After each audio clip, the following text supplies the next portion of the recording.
Fala pessoal, boa tarde mais uma vez para vocês, bem-vindos aí a mais uma aula, certo? A partir de hoje nós estamos caminhando para o final do ano letivo, né? O ano letivo que falta somente mais uma aula para finalizar, que é a aula da semana que vem. Mas é importante que vocês aí estejam participando atentamente de todo o conteúdo que nós estamos propondo para vocês, para que o acompanhamento, para que o aprendizado ele seja aí em efetivo, né? Feito efetivamente, né? Da maneira correta, certo? Então, qual vai ser a nossa aula de hoje? Nós iremos resolver vários exercícios aqui interessantes, legais, que vai falar sobre aí uma provinha, né, que é a prova do SAEP mais uma vez, certo? Então, vamos lá à nossa primeira questão. A primeira questão diz o seguinte: ao fazer o molde de um copo em cartolina na forma de cilindro de base, no caso a base é um cilindro circular, qual deve ser a planificação do mesmo? Então, aí eu tenho quatro figuras, né? Quatro figuras que podem remeter aí à questão do molde, né? Da planificação de um cilindro. Então, se eu for analisar, observar, né, dessas figuras, quais delas que formam um cilindro? Que a gente observa a planificação e vê, será que forma um cilindro? Por exemplo, a letra A, ela não nos lembra nenhuma planificação, né? A gente até então não viu nenhuma planificação e não sabe ao certo a qual ela é. A mesma coisa é a letra B. Tá? A letra B a gente pode descartar porque a gente não consegue enxergar uma planificação sobre esse tipo de sólido. Tá? A letra C a gente pode sim pensar que isso aí seja alguma coisa relacionada a alguma caixa, algum paralelepípedo, tá? Mas a resposta correta para essa questão está na letra D, tá? Porque se você ler novamente a questão, você já mata a charada. Diz assim: ao fazer o molde de um copo em cartolina na forma de cilindro de base circular. Então, a gente pode observar que todos esses exemplos aí, o único que tem um círculo é a letra D. Tá? Um círculo fechado, um círculo inteiro. Porque a letra A ele lembra um círculo, mas ele não é fechado. A letra B também lembra um círculo, mas ele também é um pouco deformado. E a letra C não se tem esse círculo, tá? Então, a resposta correta para essa questão fica sendo a letra D. Ok? Próxima. Diz o seguinte: na figura temos a planificação de um cubo. Então, nós temos um cubo aí que tem suas faces em letra A, B, C, D, E e F. Aí diz assim a pergunta: imagine que o cubo ele tenha sido montado, né? Neste caso, a face oposta à face B vai ser qual, tá? Então, você vai observar, depois que você montar esse cubo, girar ele direitinho, você vai ver qual vai ser a face que estará oposta ao lado B. E o que é estar oposta ao lado B? Digamos, eu estou com essa mão levantada, essa outra mão aqui ela está oposta, então que estão em lados distintos. Certo? Então, automaticamente, quando eu fizer essa divisão, quando eu fizer essa montagem, né, o lado que vai estar oposto ao lado B vai ser o lado D, né, D de dado, vai estar oposto ao lado B de bola, para você não confundir aí na hora que você estiver observando esta aula. Ok? Bem fácil também, são questões bem fáceis, certo? Ó, mais uma. Na aula de geometria, Letícia fez um molde para construir um poliedro, como mostra essa figura logo a seguir. Tá? Aí diz, qual poliedro Letícia poderá construir com esse molde?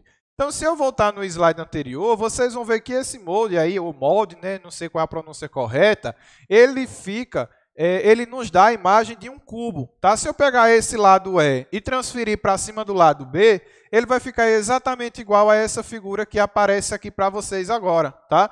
Então, se aparece exatamente isso aí, essa planificação ela não vai ser uma pirâmide, porque eu não tenho nenhum lado triangular, não vai ser um paralelepípedo, porque nenhum de seus lados aí é um retângulo, nem vai ser uma esfera, porque não tem nada aí que seja circular, nem redondo, vai ser exatamente um cubo, né? Exatamente a planificação que a gente viu na questão anterior. Certo? Mais uma.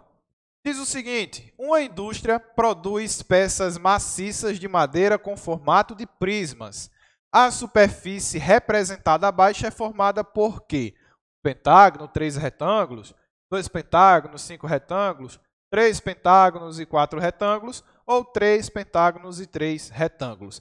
Então, se eu for analisar essa figura, né, ela é em formato basicamente de uma casa. Então, aí na frente eu tenho um pentágono, porque ele tem 5 lados, e na parte de trás dessa figura também eu tenho um pentágono. Então, no final, eu vou ter formado aí 2 pentágonos, tá? E cada partezinha dessa lateral vai ser um retângulo. Então, a resposta correta para essa questão será a letra B. Por quê? Porque eu vou ter 2 pentágonos, que são aqueles de 5 lados, e mais 5 retângulos, tá? E os retângulos, cada um tem seus 4 lados, ok? Mais uma questão respondida. Qualquer dúvida é só falar aí com o seu professor, beleza? Para mais uma. Ó, questão teórica, certo? Quem prestou atenção vai saber. Diz assim, um quadrilátero ele possui as seguintes características. Olha as características aí. Todos os ângulos têm a mesma medida. Tá? Depois, todos os lados têm a mesma medida. E a última diz assim, suas diagonais têm a mesma medida e são perpendiculares. Esse quadrilátero é qual? É o losango, é o quadrado, é o retângulo ou é o trapézio? Só é você observar, ó, todos os ângulos têm a mesma medida e todos os lados também. Tá? As diagonais também têm a mesma medida, porém elas são perpendiculares, certo? Então a resposta correta para essa questão fica sendo o quadrado. Imagina aí na sua casa, um quadrado ele tem todos os seus lados iguais, todos os seus ângulos iguais, todas as suas diagonais iguais, né? As diagonais elas passam formando um X, tá? E essas diagonais elas são perpendiculares. Como assim perpendiculares? Elas formam esse formato aqui, ó, um X, tá? Ela forma aqui esse X, que é exatamente a perpendicularidade. Ok? Próxima questão. Diz o seguinte, observe os quadriláteros abaixo. Então, tem um quadrilátero 1, 2, 3, 4, 5 e 6. Aí a pergunta final é, dentre eles, são paralelogramos as figuras de número, quais os números, né? Então, é a figura 1, a figura 2, a figura 3, qual é? Então, ó, vai ser a resposta correta a letra D. Mas por quê? Vamos analisar cada questão. O primeiro quadrilátero, que é representado pela figura 1, paralelogramo, na verdade, ele vai estar associado aí a um polígono regular. Tá? Um polígono regular porque ele tem lados iguais. Então, observe a figura 1. Tem lados iguais? Tem. Ele é bem bonitinho, bem arrumadinho, então ele vai ser chamado de um paralelogramo, que na verdade vai ser um polígono regular. Olha a figura 4. A figura 4 também ela é a mesma coisa da figura 1, porém ela só está distorcida um pouquinho. Mas ela é igual, então por isso que ela também é chamada de paralelogramo. E a figura 6 é um quadrado, e esse quadrado ele também obedece a esse critério. Agora é só você observar a figura 2, 3 e 5. Elas apresentam divergências na sua formação. Por isso que nós não chamamos eles de paralelogramos regulares, e sim irregulares. Ok? Próxima questão. Diz o seguinte, em um desafio de matemática, 4 jovens deveriam dizer o nome do quadrilátero que possui um único par de lados paralelos e um dos lados não paralelos perpendicular à base. Observe abaixo as respostas de cada um desses jovens e responda, né? Então, José respondeu o seguinte, isso aí que ele falou é um trapézio retângulo. Aí Leonardo disse, não, isso aí é um retângulo. Mário disse, não, eu estou dizendo que isso é um losango. E Alice disse, é um trapézio isósceles. Aí a pergunta final é, um deles respondeu corretamente a este desafio. Quem foi esse jovem que respondeu corretamente? Então, analisando todo esse percurso todinho aí, está dizendo o seguinte, né? Que o quadrilátero ele possui um único par de lados paralelos e um dos lados não paralelo, né? No caso, ela é perpendicular à base. Então, paralelo é uma coisa que está lado a lado com outra e perpendicular é alguma coisa que forma um X, feito eu já disse a vocês. Então, quem é que está certo aí nessa questão? Quem está certo nessa questão aí vai ser o nosso amigo José. José, ele conseguiu responder corretamente a este desafio de matemática. Mais uma questão. Uma empresa lançou um modelo de mesa em que todos os lados da parte superior dessa mesa são do mesmo tamanho, ou seja, são iguais. A parte superior dessa mesa tem uma forma de quê? Então, observe o seguinte, observe que essa mesa ela tem todos os seus lados iguais na parte superior. Então, a gente pode descartar aí o trapézio, porque o trapézio não tem todos os seus lados iguais. A gente pode caracterizar como sendo um triângulo, porque tem um triângulo equilátero que tem todos os seus lados iguais. O quadrado também pode ter todos os seus lados iguais. assim como o paralelogramo. Mas a resposta correta para essa questão fica sendo o quadrado. Quem já viu uma mesa triangular, né? É quase impossível a gente ver uma mesa triangular. É mais fácil nós vermos aí uma mesa quadrada, ou seja, uma mesa que tem todos os seus lados iguais. Certo? Mais uma.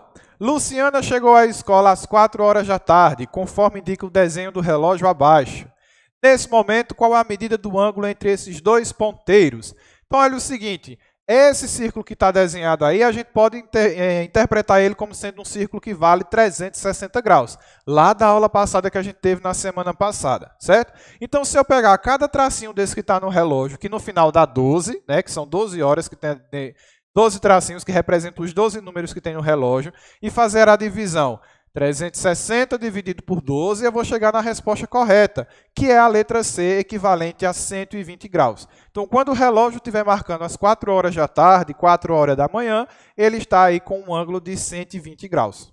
Ok? Cada tracinho desse aí representa 30 graus, tá? Cada um. Então, se eu tenho 1, 2, 3, 4, 5, só eu pegar o número 5 e multiplicar aí por 30.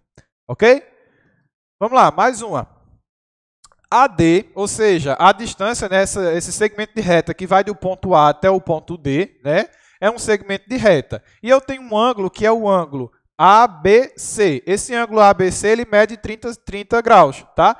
Aí ele pergunta qual é o valor do outro ângulo, né, onde está a interrogaçãozinha ali. Observem, né, que isso aí é um ângulo raso, e um ângulo raso ele tem 180 graus. Então, só é você fazer o quê?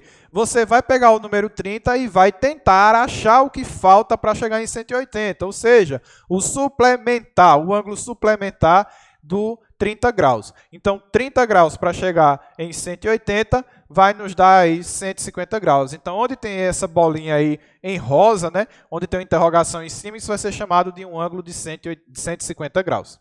Certo? Novamente, uma questão para quem estava atento. O relógio marca 4 horas. O ângulo assinalado formado pelos ponteiros mede quanto? Então, disse a vocês lá no slide anterior, né, de que toda vez que o relógio marcasse 4 horas, ou da manhã ou da tarde, ele estaria obedecendo a um ângulo de quantos graus? 120 graus. Então, a resposta correta, letra C. Ok? Então, com isso, a gente finaliza mais essa aula aqui com vocês, certo? Agradeço a participação de todos durante todo esse ano. Na próxima semana temos aí o encerramento da aula, participem direitinho, certo? Um abraço para vocês, fiquem bem e até a próxima.